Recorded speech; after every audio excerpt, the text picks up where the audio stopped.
There's no doubt that the best way to understand Shakespeare is to hear and speak his words, and what words they are. His vocabulary is more than 4 times that of an educated person today. In fact, he's so delighted in words that he coined many himself, not merely for their abstract meaning, but as sensual objects that convey meaning through their sound as well as their sense. And he didn't seem interested in having his plays read. He certainly made no effort in getting them published. He intended them to be seen and heard. In these days of email, television, film, magazines, telephones, we seem to be obsessed with communication. And yet, you know, I suspect that we've lost much of the ability to communicate through language that the Elizabethans had. And their method of communication was simple: the voice.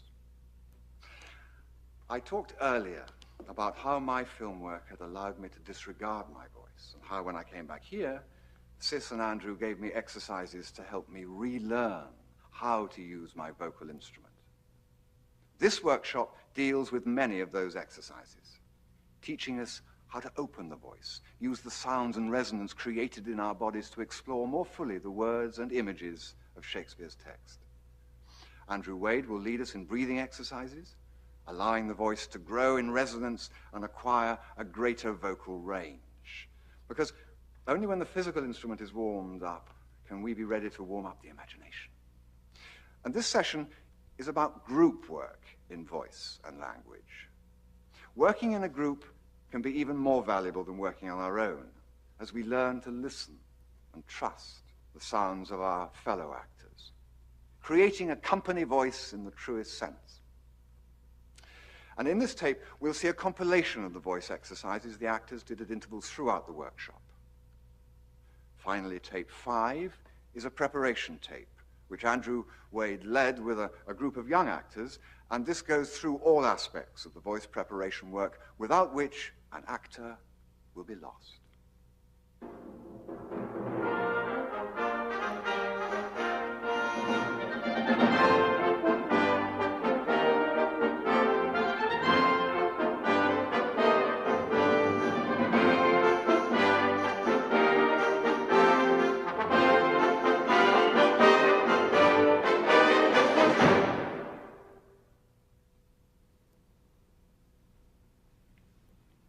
This tape is made up of the voice exercises which Andrew Wade and I did with the group during our 2 days together.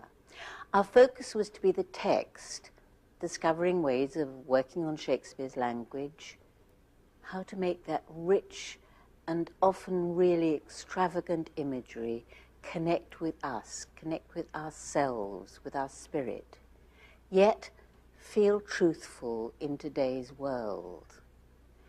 And by this, to open up new meanings for ourselves and perhaps be surprised by them.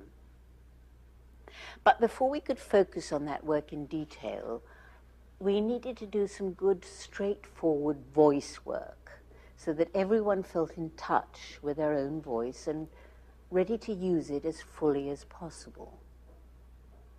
And it was also important to work on a piece of text together, sharing that language round, hearing each other's rhythms, hearing each other's voices and resonance, and through this to become sensitive to each other's rhythm and sound. This takes time because it is to do with listening. And it is so valuable to work collectively on a piece of text in this way. And I'm certain it was this work that made the group come together so quickly. It allowed them to lose any inhibitions that they might have about the work and just enjoy working together. So Andrew and I started each session with voice work, exercises, as we know, for breathing, for relaxation, muscularity of the lips and the tongue, etc., and to put us in touch with our own individual and, of course, unique resonance and sound. These exercises are regularly used in the Royal Shakespeare Company during rehearsals and before each performance. And I hope they will prove useful to you as a guide to your own preparation work.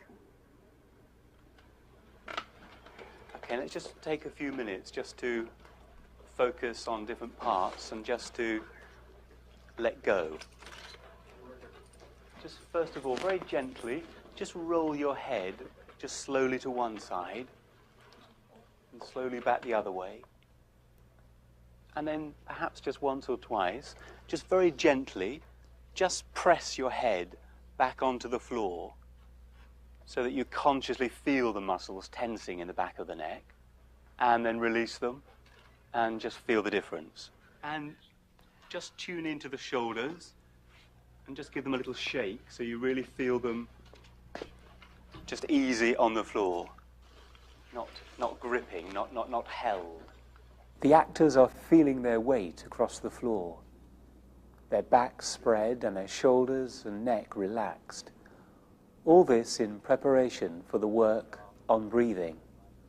That moment of quiet, when you can focus on the breath, helps you to pinpoint exactly where the breath is coming from, and therefore where the voice is rooted.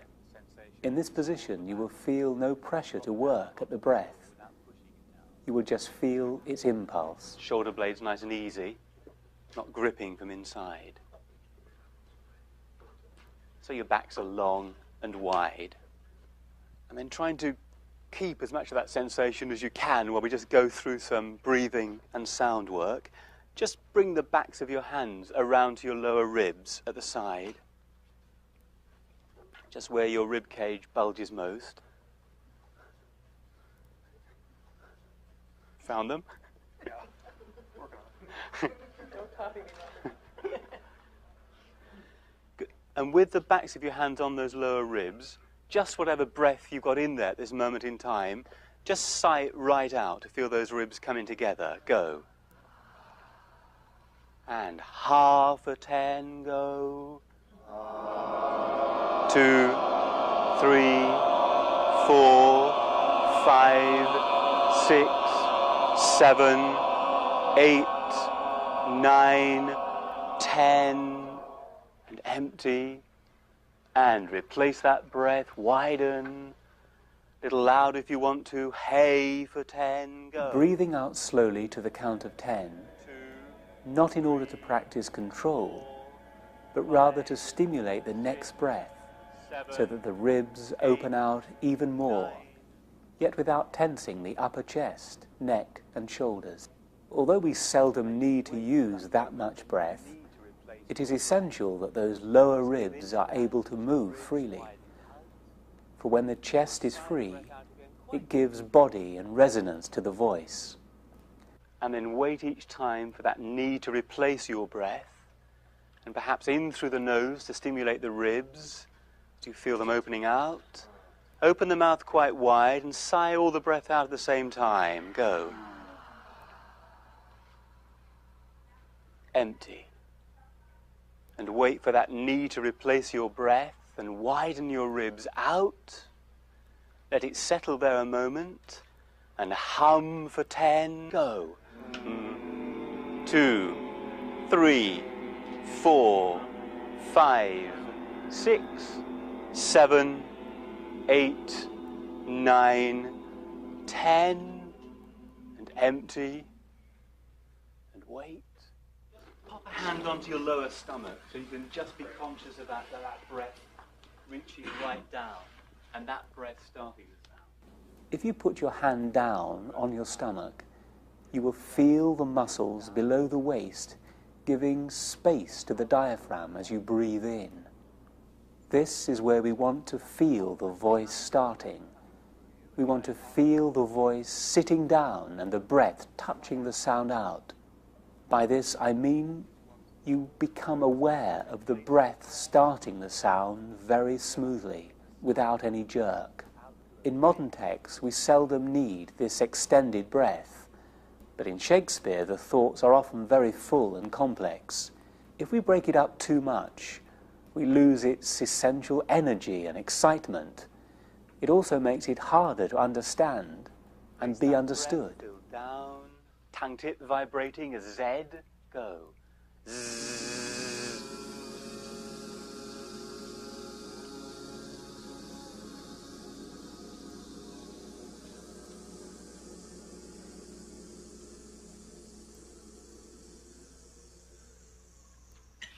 Take your time, but begin to think about getting up. If you want to know where to focus, we better have a spot. That one there. Send your breath there. And feel down. And voice that breath, a V. Bounce a bit, pat your chest. We talk a lot about resonance. It simply means making full use of the spaces in your body which are able to amplify the sound, i.e. the chest, the spaces in the head, etc. If you are properly relaxed and placing the voice, these spaces will add quality and resonance to the sound you make. Just to really feel those muscles. Good, and that breath, good. Ba. Yeah, not too loud, just really feel the muscularity. Ba. And that vibration. Ba. Good. Bounce a bit if you feel the need to, I do. Yeah, good. Okay, just really find the shape every time. Ba. Yeah. Ma. Ma. Good, and send it to that spot. Ba. Boo. Boo. Bo. Mo. Mo. Ma. Pa. Pa. Ta. Za. Ja. La. Good. Bounce a bit. Good. Just make a megaphone with your hands around you, under your nose. Ba. Ba. Ma. Pa. Ma. Ga. Ga. Go, just find that vibration. Ga. Again, back of the tongue on the roof of the mouth. Ga. Ha. Good. Just make it with a little bit too much tension, so we get ga. Ah, yeah. And find it, yeah. And find it with your full resonance. Ga. So we're just rooting ourselves, yeah. Yeah, the sound's on your term, yeah, not on somebody else's, yeah. Ga. Yeah. Ga. We need to keep checking on the vibration of these voiced consonants. It is those consonants that help to keep the tone forward and enable the voice to carry through space. Also keep checking the resonance on the chest. Next to you, pat your chest, feel the resonance. Move up in pitch if it takes your fancy. Doesn't have to be literally. Good. Open to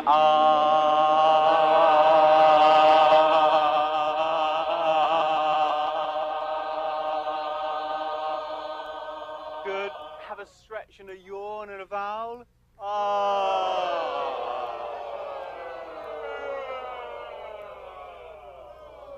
This work on the muscularity of the lips and tongue is vital. It is not about speaking well. What it does is give the actor the freedom to do what he or she wants with the words, to find their edge, their nuance, to place them lightly but specifically. This clarity of consonant is crucial when you are working in different spaces. For instance, in a large space, it is the edge, the vibration of the consonant, which is needed to carry through the space rather than increase volume. In a small studio space, it is this clarity which will define the thought and which will enable you to be heard while still keeping a sense of intimacy and quiet. All these exercises took time, of course, and you are seeing only a part of them, but they were central to the work. Now, let's see how these exercises can be put into practice on a piece of text. I've chosen a piece from Titus Andronicus, the speech where Titus tells us of the extremity of his grief when he learns what has happened to Lavinia, his daughter. She has had her tongue cut out and her hands cut off, and she is brought before him. He is desolated. Then into limits could I bind my woes, when heaven doth weep, doth not the earth o'erflow. If the winds rage,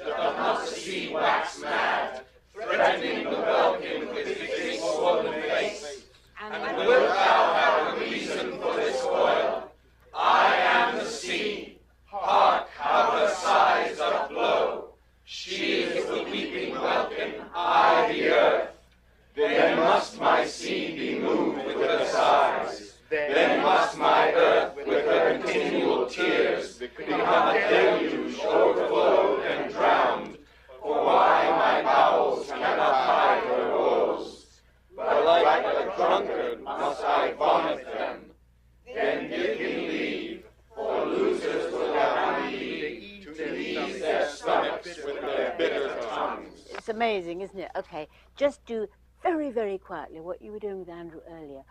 But feel what I want you to do. I don't want which is fine, but I really want you to feel the muscular activity of it. So you over. Now, to convey this grief in the sounds, we need the language to relate physically to the feeling. That is to say, the weight of the words must somehow equal the weight of the grief.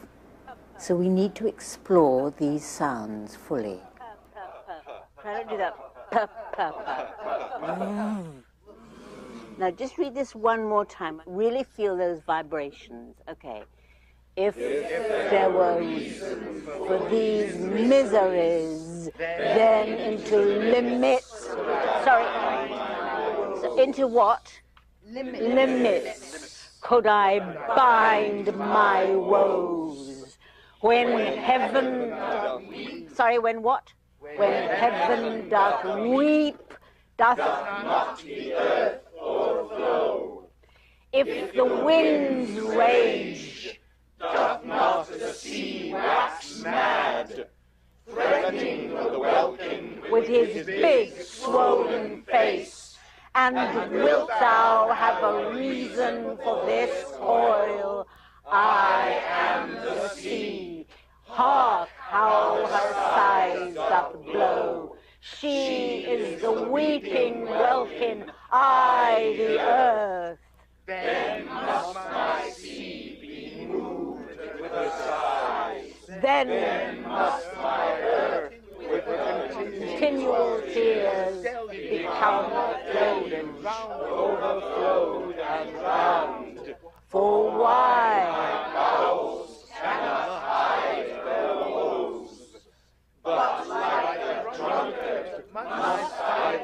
Okay, right, can you all feel that? The measure of the language and the measure of the feeling. But could you all hold and just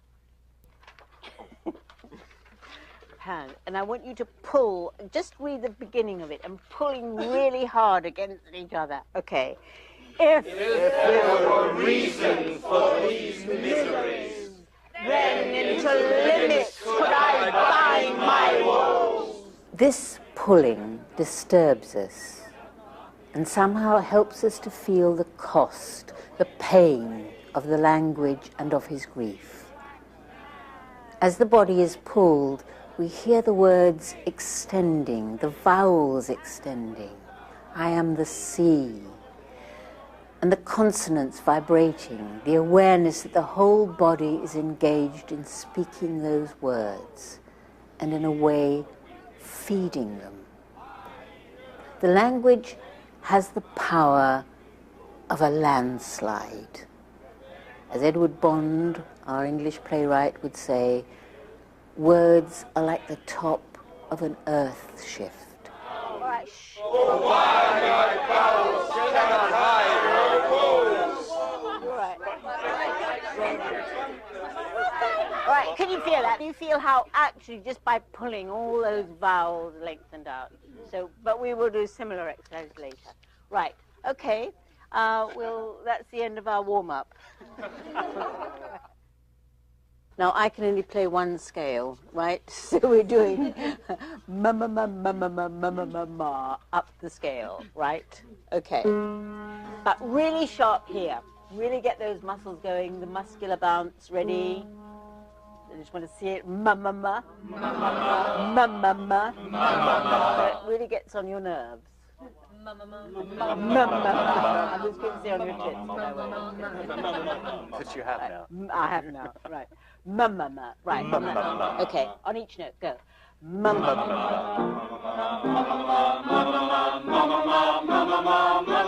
Now, could I just say, attend to each ma? It was a bit ma ma ma, and I want ma ma ma, each one, okay? Right, go.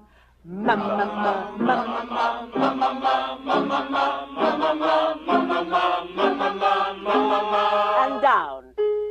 Ma ma ma, ma ma ma, ma ma ma, ma ma ma, ma ma ma, ma ma ma, ma ma ma. Brilliant. Okay, could you feel it? It went a bit loose at the end, right? but we won't do it again, but don't let that happen again. Now I want to do ma on each note, all right? So keep that sharp, ready? And that vowel very open. Are you breathing properly? Right, go. Ma. Right? Ma. Right? This is an exercise I'm rather fond of, though it's a little bit mad and it's quite hard to explain the reasons for it. But you have to feel it.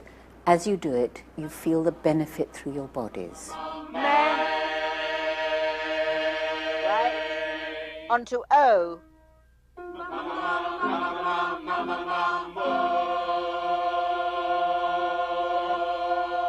It can be an American O. Okay. I.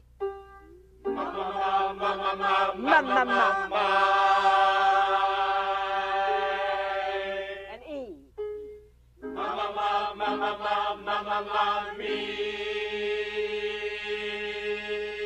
Right, you've got the feeling. Do those vowels feel nice and open and keep your resonance? Right, what I'm going to ask you to do is run any way you like on the mummas, but keep them sharp as I shall stop you. And it'll, and then on the vowel, and I'll give you a different vowel each time, I want you to stand still and just open your arms in the shape of that vowel that you feel. Okay? So it's not literal, it's No, not. not literal. No, absolutely not literal. It's very, I don't know, experiential. I don't know what the word is. Okay. Right, but I just want, okay. So can we do that now, right? Keep those M's going. We'll start with, you mustn't enjoy it. Start with R, right? But run any way you like. Go.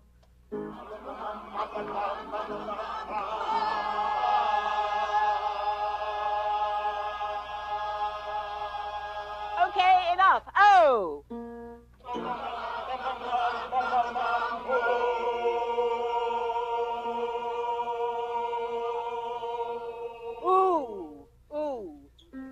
First running and finding the vibration of the M sound on our lips, so you feel that vibration, and then being still and singing the vowel sounds to discover an open shape for it in your body.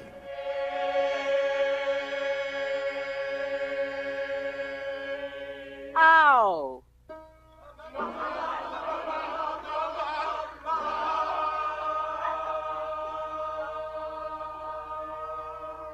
Oh!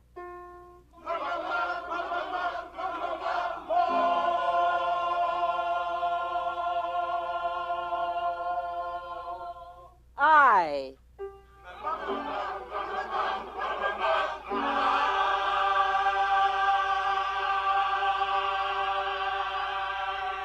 E.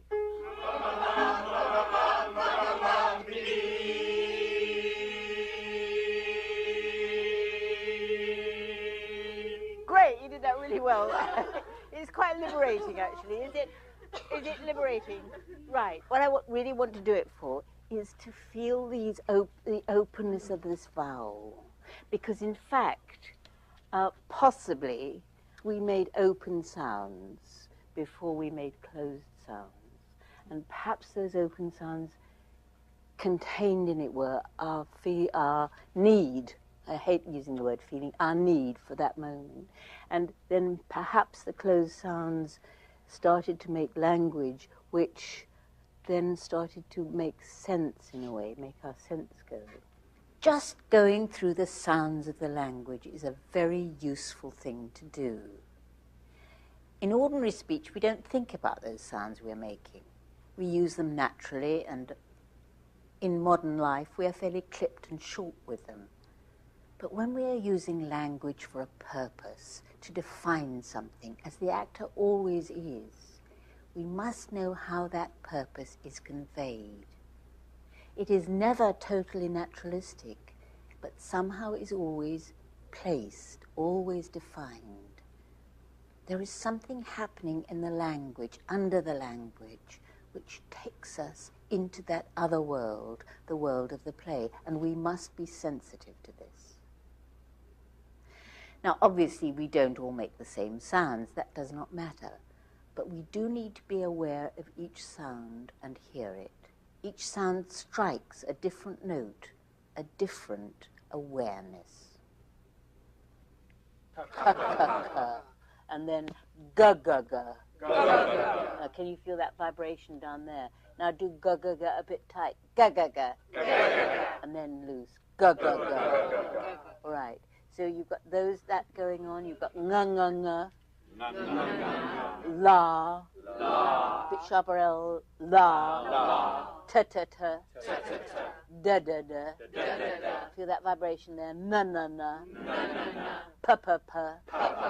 Ba-ba-ba. Ma-ma-ma. So you've got all those things happening. Now the vowels. Let's just do, these are the English vowels. Who. This is to do with the lip vowels. Who. Whose. Huh. Hook. Ho. Home. Haw.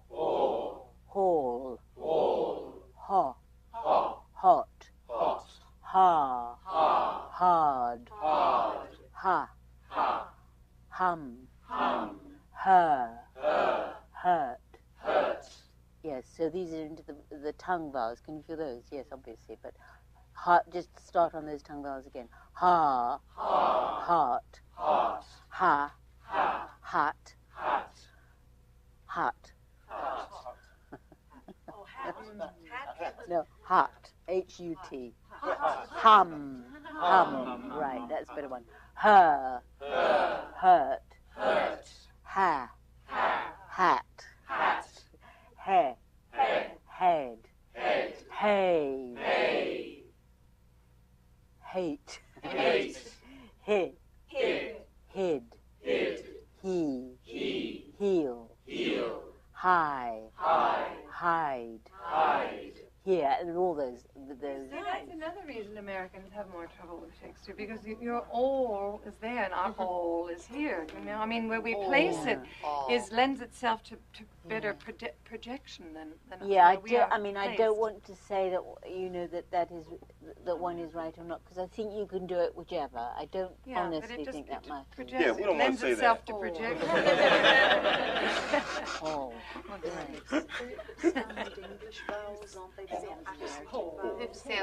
No, you see, the point is, I've just said received pronunciation standard English vowels, as Kathy has rightly pointed out. And I mean, you know, you would go to Northumberland and you would have a quite different set of vowels, and it's wonderful. I mean, Shakespeare in a Northumbrian accent is quite brilliant, because it's such physical language. But all of the accents have great. I just love things in accents. There's a wonderful company in the UK now, Yorkshire, which is doing Shakespeare with Yorkshire, in a Yorkshire dialect. And is that a hard R in Yorkshire? No, not in Yorkshire. I mean, and certainly in Shakespeare's time, you know, war was war. I mean, John Barton, if you've seen his tapes, you will know from that. So it really is not to do that. What that was about was finding different, was specifying that there are different shapes. But what I'm interested in right now, I don't want to get into trouble with anybody politically. What I'm interested in now is just us listening for a moment to the different lengths in vowels, because that alters the movement of a line very much, as we've seen with all tongues. But just say this: heart, hard, harm, harms, fit, fill, fit, fin, fill, filled, feet, feed, field, fields, chase, chain, change, changed. Do you see those different lengths of vowels? Can you hear them? Depending on which word the vowel sound is in, kind of dictates how much time you have to give it. Because with NG, like NGE on change, that makes it takes longer, and it also lengthens the vowel to an extent. So we have to be alert to that. It's nothing that you don't know intrinsically in yourselves. It does do that, and we have got to be aware of that in a line. It is so important to hear the changing lengths of vowels. It sensitizes us to their possibilities, and it is something we're not normally aware of. So let us now look at how it works in a speech from Shakespeare. Ophelia, this one from Hamlet.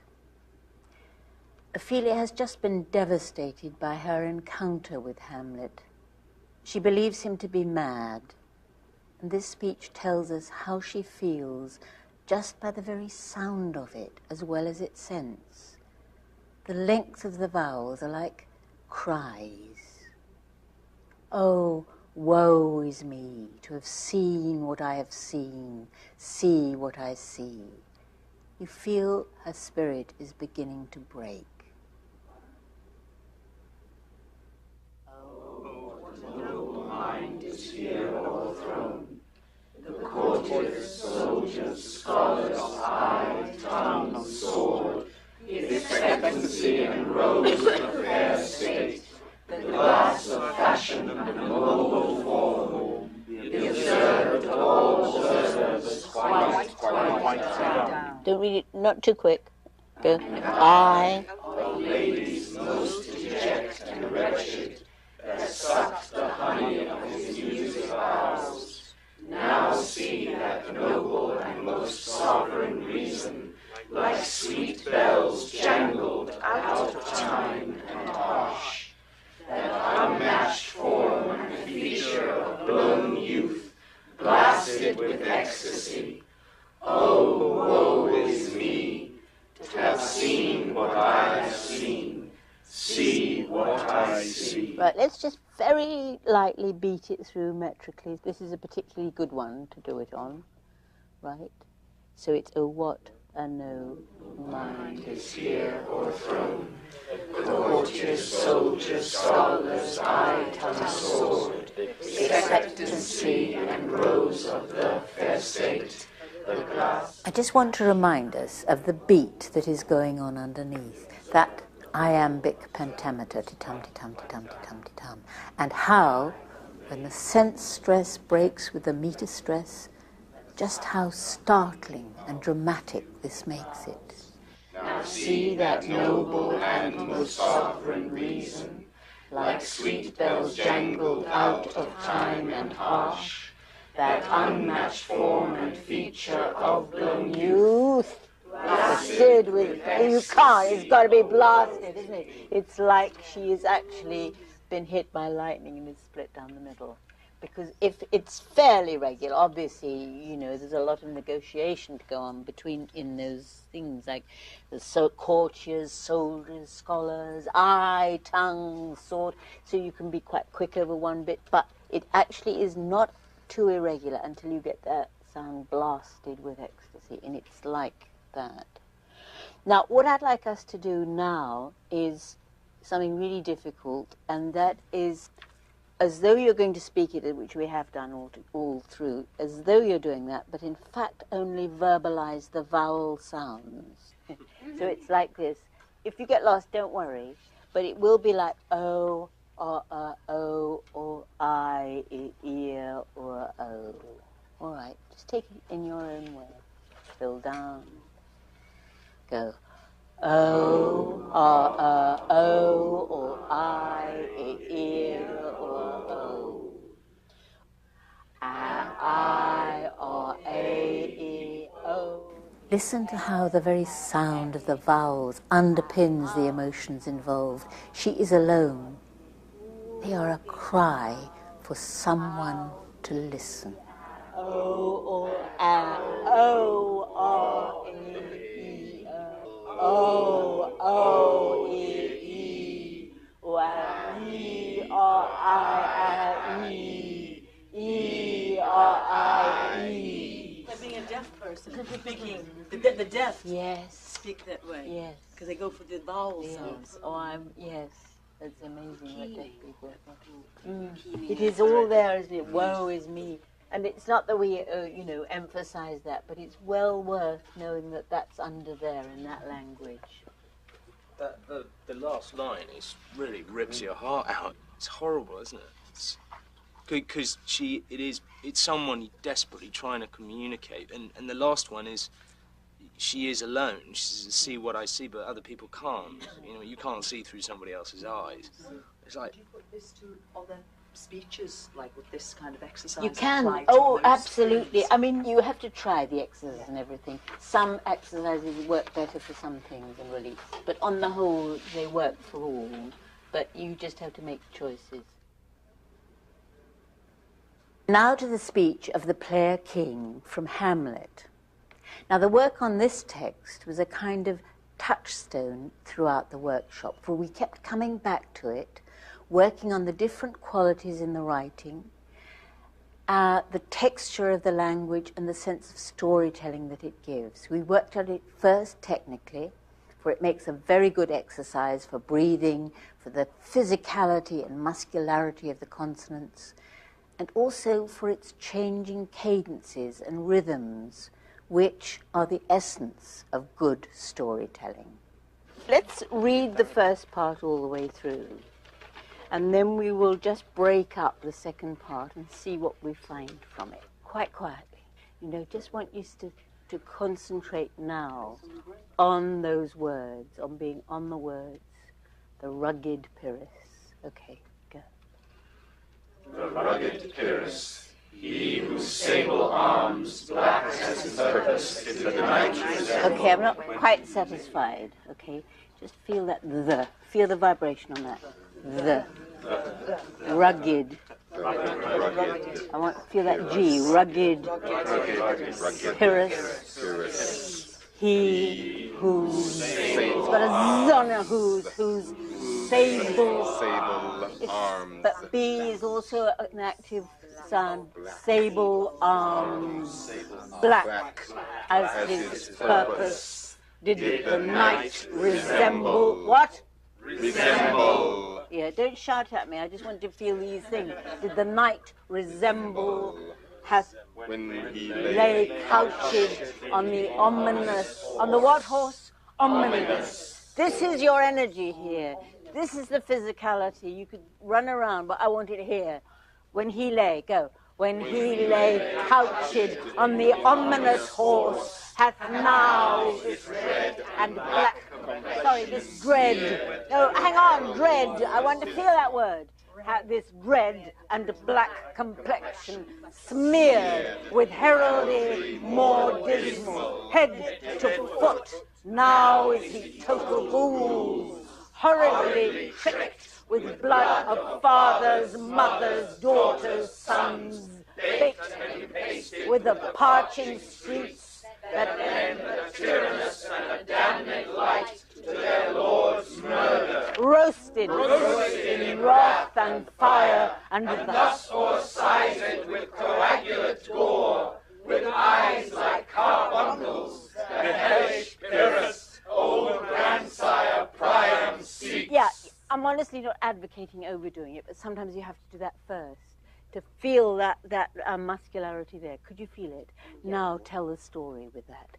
But just try and feel that you've got the breath.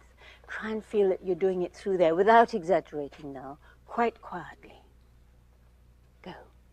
The rugged Pyrrhus, he whose sable arms, black as his did the night resemble when he lay couched in the ominous horse, hath now this dread and black complexion smeared with heraldry more dismal, head to foot. Now is he total ghouls, horridly tricked with blood of fathers, mothers, daughters, sons, baked and pasted with the parching streets that lend a tyrannous and a damned light to their lord's murder, roasted in wrath and fire, and thus o'ersized with coagulate gore, with eyes like carbuncles, the hellish Pyrrhus, old grandsire Priam seeks. And Polonius says, for before God, well spoken with good accent and good discretion. That's quite important because he's on the other side.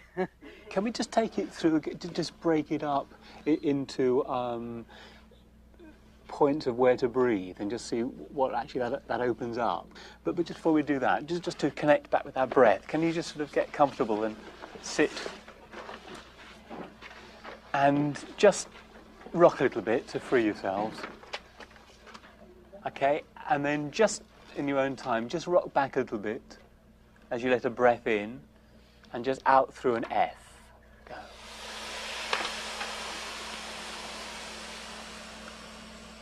So you allow that breath to really reach right down tangibly inside. And just in your own time, rock back. Let that breath in and out through an F.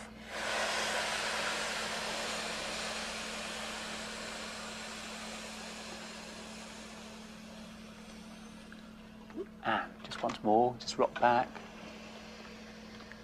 And with that breath out through an F.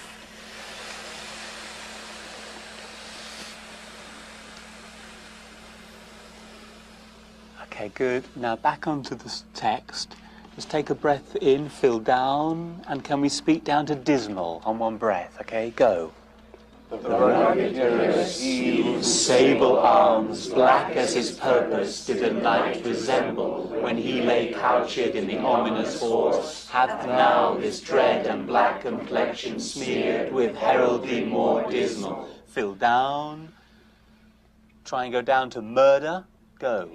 Head to foot, now is he total ghouls, horribly tricked with blood of fathers, mothers, daughters, sons, baked and impasted with the parching streets that lend a tyrannous and a damned light to their lord's murder. Fill down to the end.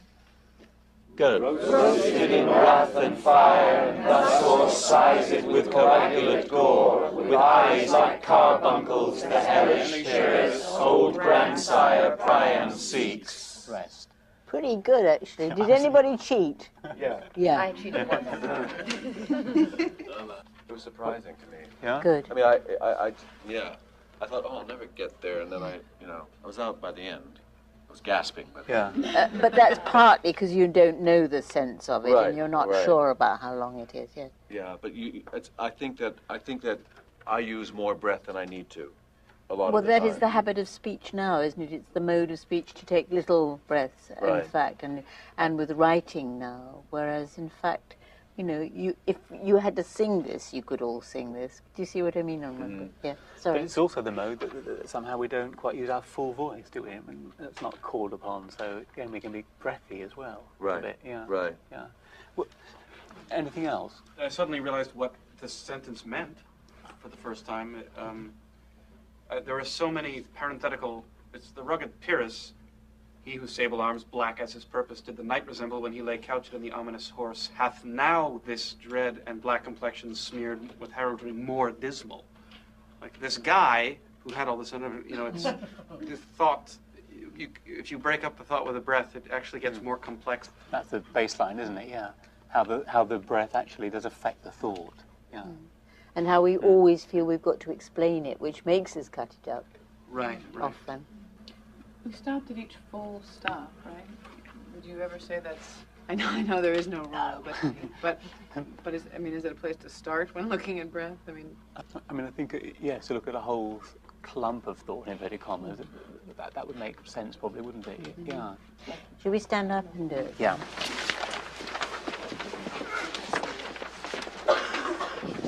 And fill down, and quite sharp, go. The rugged Pyrrhus, he whose Hang sable on. arms, Just start a little bit quiet. Don't start too ready. Just let yourselves get in. The rugged Pyrrhus. Start a bit quieter, I think. Okay. Fill down, and the rugged Pyrrhus, he whose sable arms, black as his purpose, did the knight resemble when he lay couched in the ominous horse, hath now his dread and black complexion smeared with heraldry more dismal. fill down, and Head to foot, now is he total ghouls, horribly tricked with blood of fathers, mothers, daughters, sons, baked and and pasted with the parching streets that lend a tyrannous and a damned light to their lord's murder. Fill down, roasted in wrath and fire, and thus o'er-sized with coagulate gore, with eyes like carbuncles, the hellish Pyrrhus, old grandsire Priam seeks. Okay, great. Just sit down for a minute. Let's just take it again and just break it up for potential breathing points and just see what that brings up. Just before we do that, can we just locate our breath actively? So if you're sitting comfortably, just rock a little bit. Good. And then just gently rock back. So you just feel your weight. And then just come forwards. Shoulders free. Note to myself. Good. And this time as you just rock back, just allow your breath just to drop in. So just fill down with your breath, really right inside, and then just out through an F as you come forwards. Just easy. Just to feel that channel of breath coming through you and going on and out. And just repeat that in your own time. Just rock back, feel your weight, and out with the breath.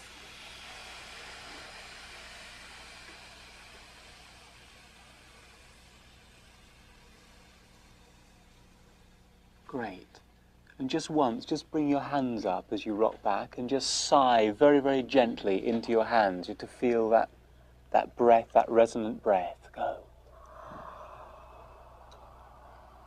It is so important to keep checking on the breath, making sure that the throat is open and that the voice is rooted and you are getting the most out of your resonance.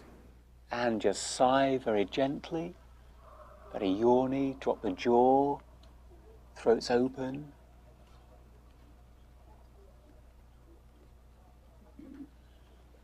Good, and just once more, fill down, and out through an F, quite active.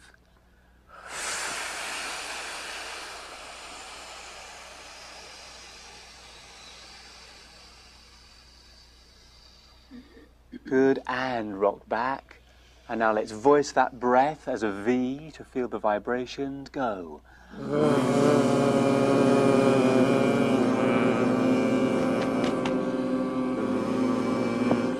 Feel the lips buzzing. Good, and in your own time, just rock back as you allow your breath in and out through a Z.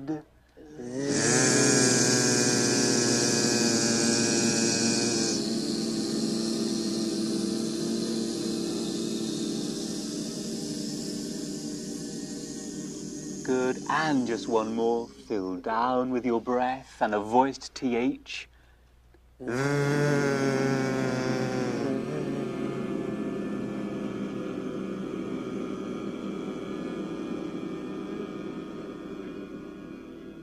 we'll go down to dismal, and then down to murder, and then down to seeks.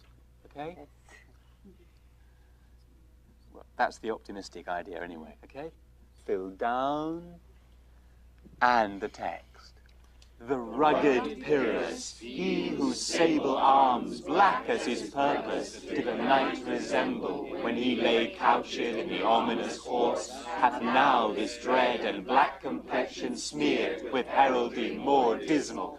Fill down, and head to foot, now is he total ghouls, horridly tricked with blood of fathers, mothers, daughters, sons, baked and empasted with the parching streets that lend a tyrannous and a damned light to their lord's murder. Fill down, roasted in wrath and fire, and thus o'er-sized with coagulate gore, with eyes like carbuncles, the hellish Pyrrhus, old grandsire Priam seeks. And replace your breath. Good. What about that? The first two are hard. The first two are hard, yeah. Yes, I always found that I was really running out of breath. But somehow I felt that I could have to regulate it from the beginning, you know, not push out too much from the get-go with those first two bits.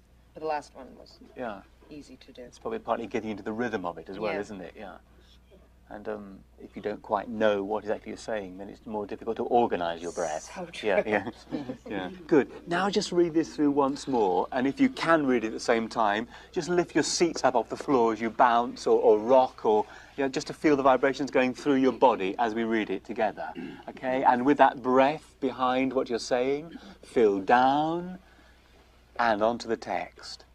The rugged Pyrrhus, he whose sable arms bound in his purpose, did the night resemble, and he lay couched in the ominous horse, hath now this dread and black complexion smeared with heraldry more dismal. With your breath filled down and on, head to foot, now is he total ghouls, horridly tricked with blood of fathers, mothers, daughters, sons, baked and empasted with the parching streets that lend a tyrannous and a damned light to their lord's murder. Good, with your breath filled down and roasted in wrath and fire, and thus o'ersized with coagulate gore, with eyes like carbuncles, the hellish Pyrrhus, old grandsire Priam seeks. Great. Good. Yes, it does sound very good. Right. As opposed to our first ragged attempt before we did the warm-up exercise, where it was just these little broken-up breaths and thoughts, and now suddenly it's this whole column. And the skill is to give the value to each individual image, but to keep that energy going through. You also pick words that you give more value to as you conserve your breath to make it through the whole section. You add value to certain words that deserve more breath and ones that don't. Yeah, great. Should we do it once more standing up? If you want to jump for your breath, or swing the arms, or walk around the room, or just do it still, up to you. Let's do it once more. Is that okay? Right, good. So, in your own time, off you go.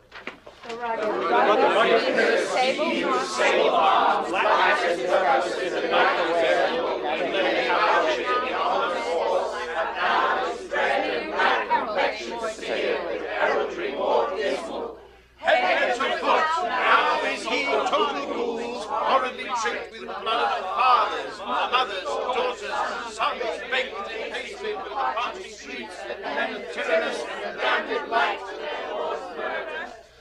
Roasted in wrath and fire, and thus o'ersized with the coagulate eyes of the hellish Pyrrhus, old grandsire Priam seeks.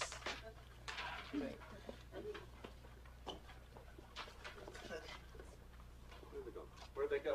We're here. We've gone and left you. We've left. That's brilliant. Yeah, that's really good. Yeah, did that feel good though? Yeah. You see, when you make movement, it's very freeing, isn't it? Because you then get the breath in naturally, basically. I noticed with everybody reading together, when we first started doing it, I thought, boy, this is, I'm not getting sort of, it just sort of seems like noise to me. And I don't know if Claire said, someone said that it kind of gives you the freedom actually to do ridiculous things that you'd be terrified to do if you were reading it alone. Yes. And I noticed like after jumping goes down, people started like doing this while they were reading it. It's wonderful. It allows you just to, yes, as you say, go with the language. And now for the story. There is such pleasure in being told a story, for there is something in all of us that responds to the suspense in the language, the sounds, the richness. And the actor needs to be aware of this and to practice it. For in one way or another, he or she is always telling a story. Let's sit down a minute. His antique sword lies where it falls. Unequal matched, Pyrrhus at Priam drives, in rage strikes wide, but with the whiff and wind of his fell sword, the unnerved father falls. Then senseless Ilium, seeming to feel this blow, with flaming taut stoops to his base, and with a hideous crash takes prisoner Pyrrhus' ear. For lo, his sword, which was declining on the milky head of Reverend Priam, seemed in the air to stick, so as a painted tyrant Pyrrhus stood,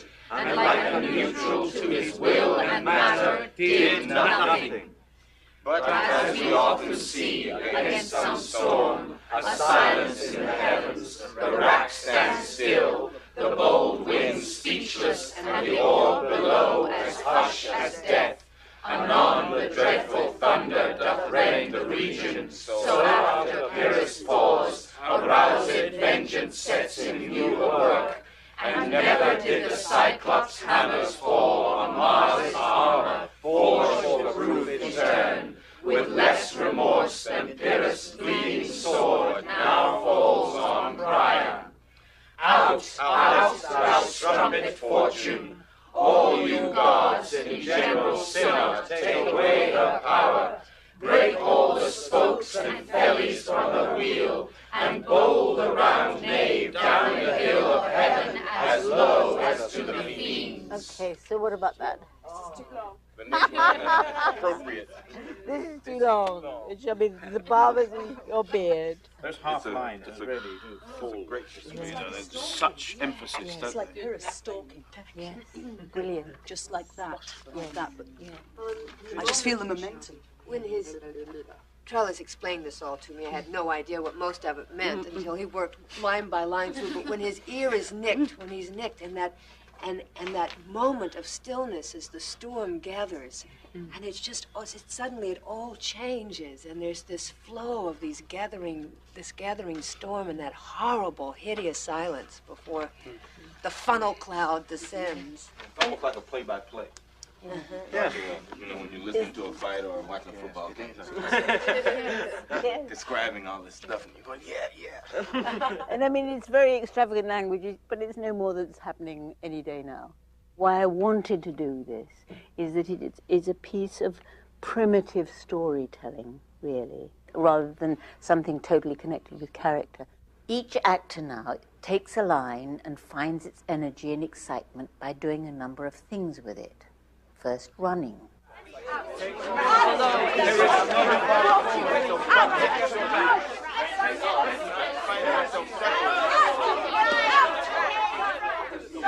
Wherever you are, spread out a little bit. Now in order. Ready, go.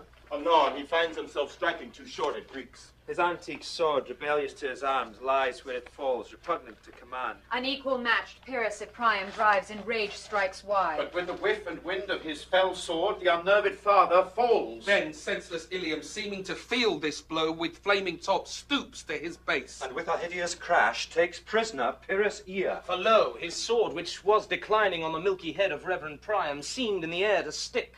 So as a painted tyrant, Pyrrhus stood. And like a neutral to his will and matter, did nothing. But as we often see against some storm, a silence in the heavens, the rack stands still. The bold wind speechless, and the orb below as hushes death. Anon the dreadful thunder doth rend the region. So after Pyrrhus' pause, aroused vengeance sets anew at work. And never did the Cyclops' hammer fall on Mars' armor, forged for proof etern. With less remorse than Pyrrhus' bleeding sword now falls on Priam.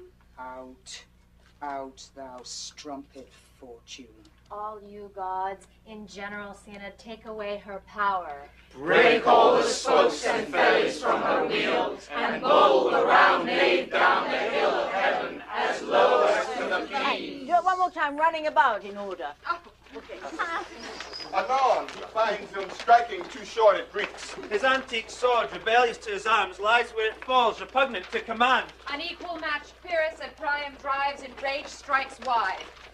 But with the whiff and wind of his fell sword, the unnerved father falls. Then senseless Ilium, seeming to feel this blow, with flaming top stoops to his base. And with a hideous crash takes prisoner Pyrrhus' ear. For lo, the sword, which was declining on the milky head of Reverend Priam, seemed in the air to stick.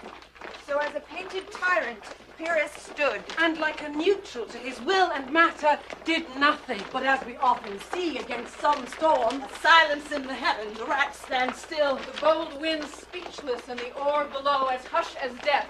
Anon the dreadful thunder doth rend the region. So after Pyrrhus' pause, aroused vengeance sets anew at work. And never did the Cyclops' hammer fall on Mars' armor, forged for proof etern. With less remorse than Pyrrhus' bleeding sword now falls on Priam. Out, out, thou strumpet fortune. All you gods in general sin and take away her power. Okay, wait. Okay, all right. Right, can you begin it? Right, do you want to, are you sort of getting a bit familiar with it? It's a bit, they're doing it rather quickly. Right. What I would quite like to do is just enjoy it, okay? And just enjoy it.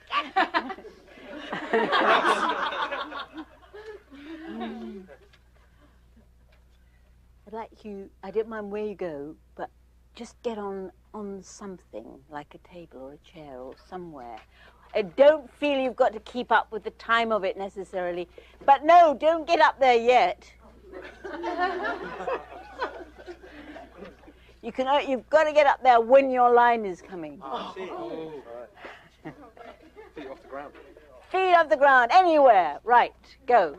Anon, he finds himself striking too short at Greeks. His antique sword, rebellious to his arms, lies where it falls, repugnant to command. Unequal match, Pyrrhus at Priam drives, in rage strikes wide. But with the whiff and wind of his fell sword, the unnerved father falls. Then, senseless Ilium, seeming to feel this blow, with flaming top stoops to his base. I love this exercise because by running around and speaking the language, your breath is working freely, you don't have to think about it. But also, by jumping on something like a chair, whatever is available, you feel a sense of exhilaration with the language, an exhilaration with those words, and it empowers them and makes them live in another way. Against some storm, a silence in the heavens. A rack stands still. Bold wind speechless, and the orb below as hush as death. The rugged... Anon! The dreadful thunder doth rend the region. So after Pyrrhus' pause, a roused vengeance sets him new a work. And never did the Cyclops hammer fall on Mars's armor, forged for proof etern. With less remorse than Pyrrhus' bleeding sword now falls on Priam. Out! Out, thou strumpet fortune. All you gods in general sin and take away her power.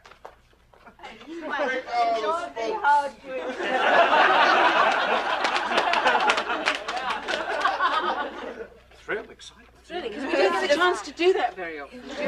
Yeah. Made you listen to us. Yeah, and it gives each line a sense of importance in terms of moving the story along. It also fills the space literally. I mean, you couldn't do that totally, but to have thought that this is the space you're filling every... Yeah, brilliant. You had to find it. Yes. When you didn't know where the person was. Because it's telling a story, we don't have the obligation of what are we supposed to feel. Oh, brilliant. Yes, very, very good. Is not dropping the ball. Right. Yes. Well, don't worry too much, but, do it one more time like that, and you can make a gesture. If you don't get up on something, it doesn't matter, but make a big gesture, whatever. Okay.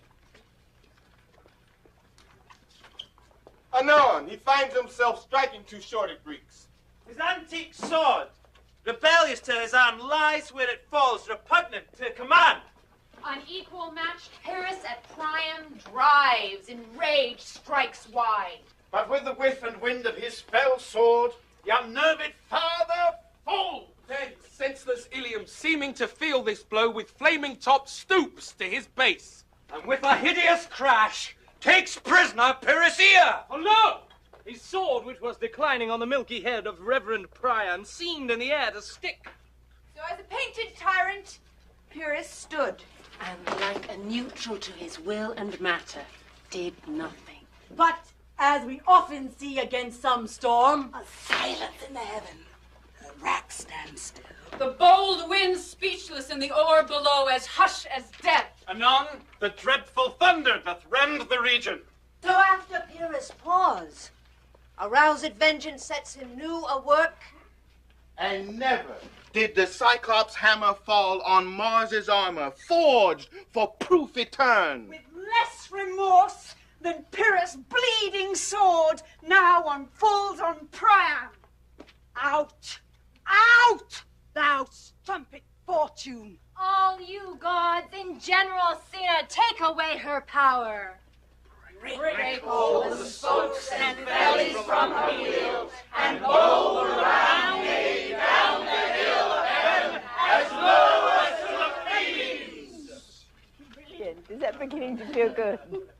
And the meaning becomes clear, doesn't it, as you do it? Does it? Yeah. Hopefully. Because don't ask me what it means. And it didn't seem so long. Which is really all that matters, isn't it? I mean, basically. Right, now we're going to really be serious with it. No, not serious, not too serious. But I want us to get into a circle. And just take your time. You're telling this story now. Sort of rather quickly got through it. But telling the story, you can make any gesture you like, but into the circle. It can be loud, it can be quiet, whatever you like, but find your image. Just mutter it through once, quite quickly. And on, just very quietly, and on he finds him. No, he finds himself striking short at Greeks. Antique sword rebellious to his arm, lies where it falls, repugnant to command. Unequal matched Paris at Priam drives, in rage strikes wide. But with the whiff and wind of his fell sword, the unnerved father fall. Then, senseless Ilium, seeming to feel this blow with flaming top, stoops to his base. And with a hideous crash, takes prisoner Pyrrhus' ear. For lo, his sword, which was declining on the milky head of Reverend Priam, seemed in the air to stick. So as a painted tyrant, Pyrrhus stood. And like a neutral to his will and matter, did nothing. But as we often see against some storm, A silence in the heavens, a rat stands still. The bold wind speechless, and the orb below as hushed as death. Anon, the dreadful thunder doth rend the region. So after Pyrrhus' pause, a roused vengeance sets him new at work. And never did the Cyclops hammer fall on Mars's armor forged for proof etern. With less remorse than Pyrrhus' bleeding sword now falls on Priam. Out, out, thou strumpet fortune. All you gods in general, Sina, take away her power. Break all the spokes and fellies from her wheel, and bowl the round nave down the hill of heaven as low as the fiends. Can you begin to hear this story evolving now? It's wonderful. Come into the middle. When it gets to anon, he finds him. You can do anything you like into the middle. Telling the story, you can be quiet, loud, make a gesture, not make a gesture, it doesn't matter. Right, go. Rugged Pyrrhus. No, it's a bit careless. Just get into this story through the words. Breathe, go. The rugged Pyrrhus. He whose sable arms blackest did the night resemble when he lay couched in the ominous horse, hath now this red and black complexion smeared with heraldry dismal. Head to foot, now is his total ghouls, horridly tricked with blood of fathers, mothers, daughters, sons, baked and empasted with the parching streets that lend to Pyrrhus and the candlelight to their lord's murder, roasted in wrath and fire, and thus o'ersized with coagulate gore, with eyes like carbuncles, the hellish Pyrrhus, old grandsire Priam sees. For God, my lord, well spoken, with good accent and good expression. Anon, finds him striking too short at Greeks. His antique sword, rebellious to his arms, lies where it falls, repugnant to command. Unequal matched. Paris at Priam drives, in rage strikes wide. But with the whiff and wind of his fell sword, the unnerved father falls. Senseless Ilium, seeming to feel this blow with flaming top, stoops to his base. With a hideous crash, takes prisoner Pyrrhus' ear. For lo, his sword, which was declining on the milky head of Reverend Priam, seemed in the air to stick. So as a painted tyrant, Pyrrhus stood. And like a neutral to his will and matter, did nothing. But as we often see against some storm, A silence in the heavens, a rack stands still. The bold winds speechless, and the orb below as hush as death. Anon, the dreadful thunder doth rend the region. So after Pyrrhus' pause, a roused vengeance sets him new at work. And never did the Cyclops hammer fall on Mars's armor, forged with proof etern. With less remorse than Pyrrhus' bleeding sword now falls on Priam. Out, out, thou strumpet fortune. All you gods in general sinner, take away her power! Break all the spokes and fellies from her wheel, and blow the round nave down the hill of heaven as low as to the fiends. Now, into the last part of the Player King. As I've said, this is a primitive piece of storytelling which appeals to us all, I think. And what is interesting is how the structure and sound of the language, its spaces and rhythms and cadences, can lift the meaning through, so we get not only its logical sense, but its underlying spirit and emotion. You began to feel the storytelling of the earlier part, didn't you?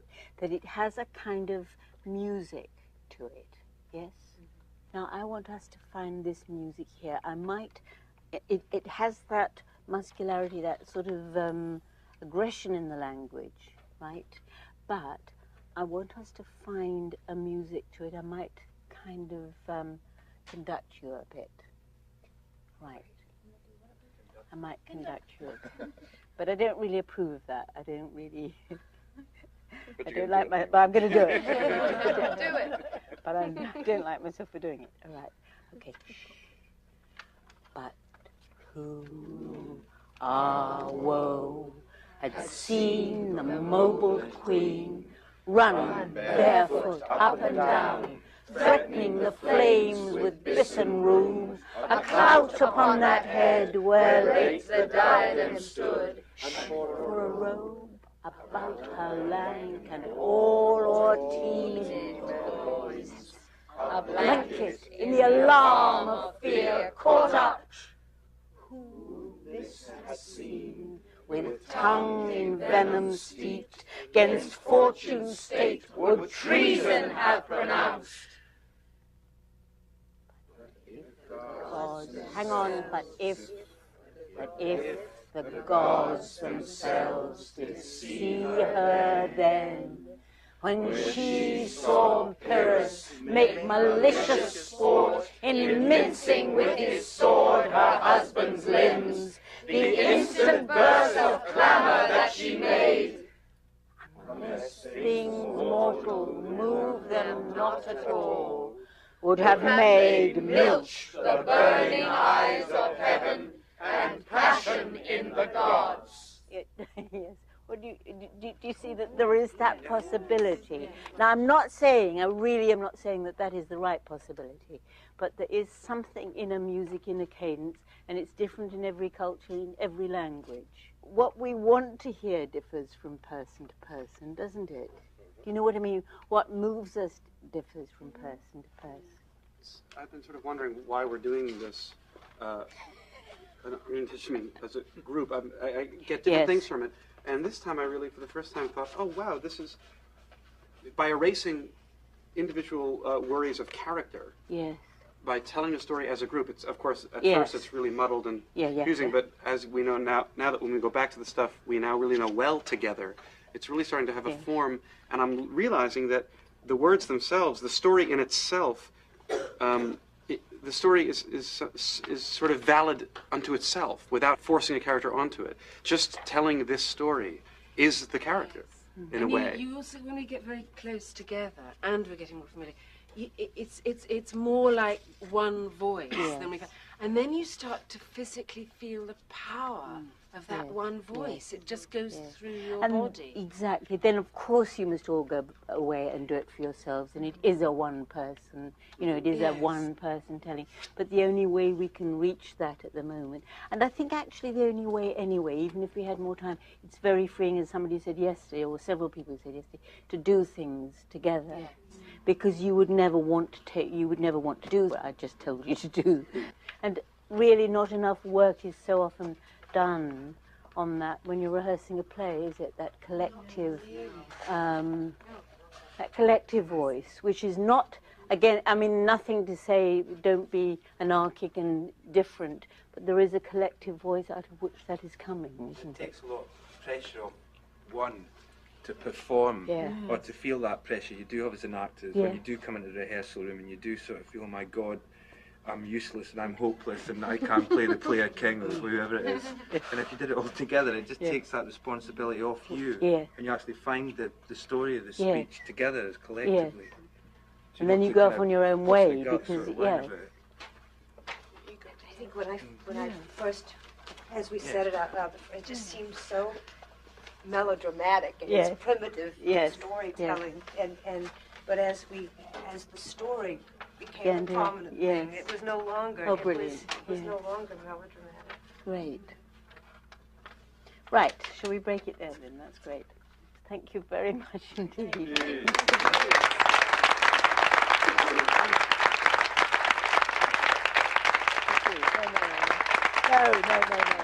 No. I have to say, it has been a wonderful thing. You've contributed so much. I mean, so much has happened, and it's been so enlightening from all sorts of, for me as well. I think it's been terrific. Thank you. Thank you. I think what is really special about this work is that we get a freedom and a confidence just by doing it together, finding our collective voice. It, of course, does not replace the work which we do need to do for ourselves, our own exercises, for each actor has a different starting place and has different needs.